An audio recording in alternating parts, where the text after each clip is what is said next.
नमस्कार दोस्तों, मैं सीमा आपके लिए लाई हूँ आज एक नई कहानी। दो दोस्तों की कहानी है। कहानी का शीर्षक है नजराना। प्रखर दिल्ली से आज ही भोपाल आया था। आते ही उसे पता चला कि उसके दोस्त नीरज की तबीयत खराब है और नीरज अस्पताल में है। प्रखर से रुका न गया। उसने तुरंत ही नीरज की मम्मी को कॉल करके नीरज के हॉस्पिटल का पता पूछा और तुरंत निकल गया। प्रखर जिस सॉफ्टवेयर कंपनी में काम करता था, नीरज भी वहीं काम करता था। प्रखर के मम्मी पापा दिल्ली में रहते थे। उसे 1 साल हो गया था भोपाल आए। नीरज अपनी मम्मी के साथ जिस कॉलोनी में रहता था, उसी कॉलोनी में ही पीजी में प्रखर भी रहता था। ये नीरज ने ही दिलवाया था। दोनों दोस्त साथ ही ऑफिस जाते और अक्सर साथ ही आते। रात में कभी कभी वीकेंड पर साथ ही बाहर खा पी कर आ जाते। नीरज की मम्मी संडे के दिन प्रखर को हमेशा लंच पर बुलाती थी। सब कुछ बिल्कुल ठीक चल रहा था।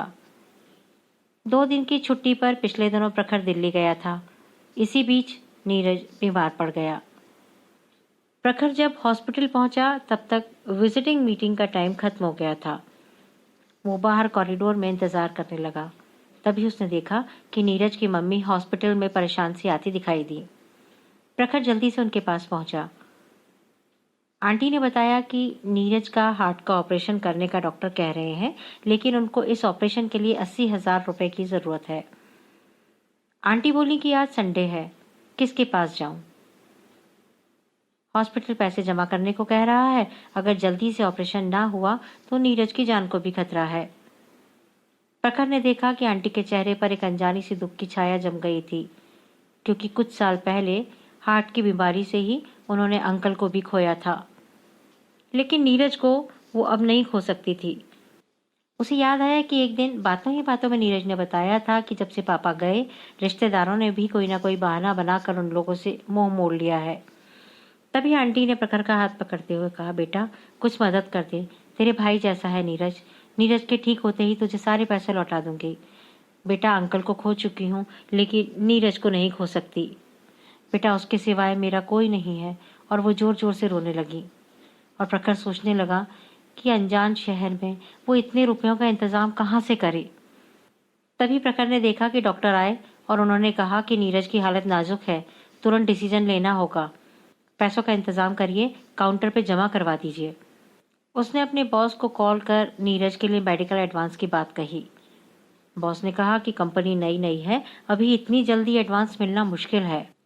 प्रखर को समझ नहीं आया कि अब भोपाल में वो ज़्यादा किसी को जानता भी नहीं है। तभी आंटी ने उसे अपने पर्स से मंगलसूत्र निकालकर पकड़ा दिया और कहा, बेटा जब नीरज ही नहीं रहेगा तो ये मेरे किस काम का। तू एक काम कर, इसे ले जा, इसको बेच दे, जो पैसा मिले वो तुरंत काउंटर पे जमा कर दे। कम से कम नीरज का इलाज तो शुरू हो सके। प्रखर समझ नहीं पा रहा था कि क्या करे। वो डॉक्टर के पास गया और जाकर बोला कि मैं अभी थोड़ी ही देर में पैसे की व्यवस्था करके आता हूँ, आप तब तक नीरज का इलाज शुरू कर दीजिए। ऐसा कहकर वो हॉस्पिटल से बाहर निकल गया। नीरज को ऑपरेशन थिएटर में ले जाया गया। प्रखर को अब समझ नहीं आ रहा था कि वो कह तो आया है कि पैसे का इंतजाम करके आ रहा है, लेकिन वो इतना पैसा लाएगा कहाँ से। उसने देखा कि जल्दबाजी में आंटी का मंगलसूत्र भी उसके हाथ में ही रह गया है। रह रहकर उसकी आंखों के सामने आंटी का चेहरा और बचा लो मेरे बेटे को कानों में गूंज रहा था। तभी उसे लगा कि ऐसे में इस समय सिर्फ कोई मदद कर सकता है तो वो उसकी मम्मी।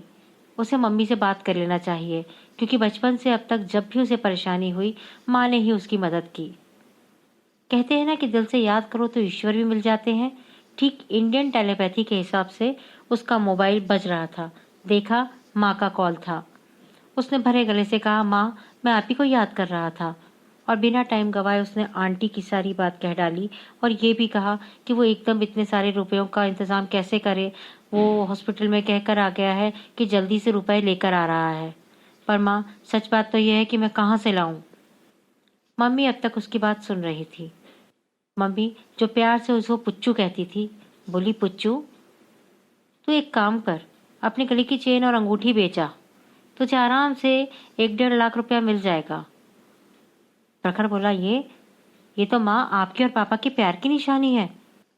तब मम्मी ने कहा कि बेटा, परदेश में नीरज और उसकी मम्मी मेरी अनमोल निशानी, मेरे पुच्चू की देखभाल कर रहे हैं। उसके आगे तो बेटा ये कुछ भी नहीं। प्रखर को मालूम था कि माँ उसको सही सलाह देगी। माँ बोली, जल्दी कर ले बेटा, वो बिना स्वार्थ के तेरी हिफाजत करते हैं। नीरज को कहीं कुछ हो गया तो हम क्या करेंगे? तू सोच, आज हम उनके काम ना आ पाए तो हमको जिंदगी भर का मलाल रह जाएगा। और प्रखर तुरंत ही सुनार की दुकान पर जा पहुंचा। उसने मम्मी पापा की दी गई चेन और अंगूठी बेच दी।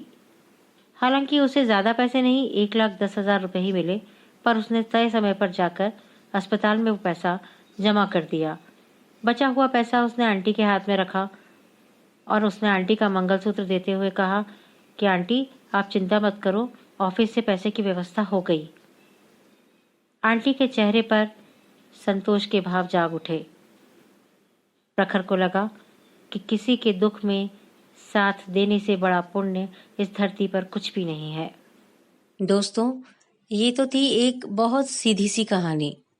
बस संदेश ये देती है कि जहाँ चाह वहाँ राह। प्रखर मदद करना चाहता था नीरज की, लेकिन उसको समझ नहीं आ रहा था और उसकी माँ ने उसको एक सीधी सी सरल सी सलाह दी और उसका काम बन गया। दोस्तों, जिंदगी भी ऐसी ही है। अगर आप ठान लें तो आप कुछ भी पा सकते हैं। आज के अंक में बस इतना ही। आपसे निवेदन है कि घर में रहें, स्वस्थ रहें और कोरोना को हराएं। अगले अंक तक के लिए नमस्कार।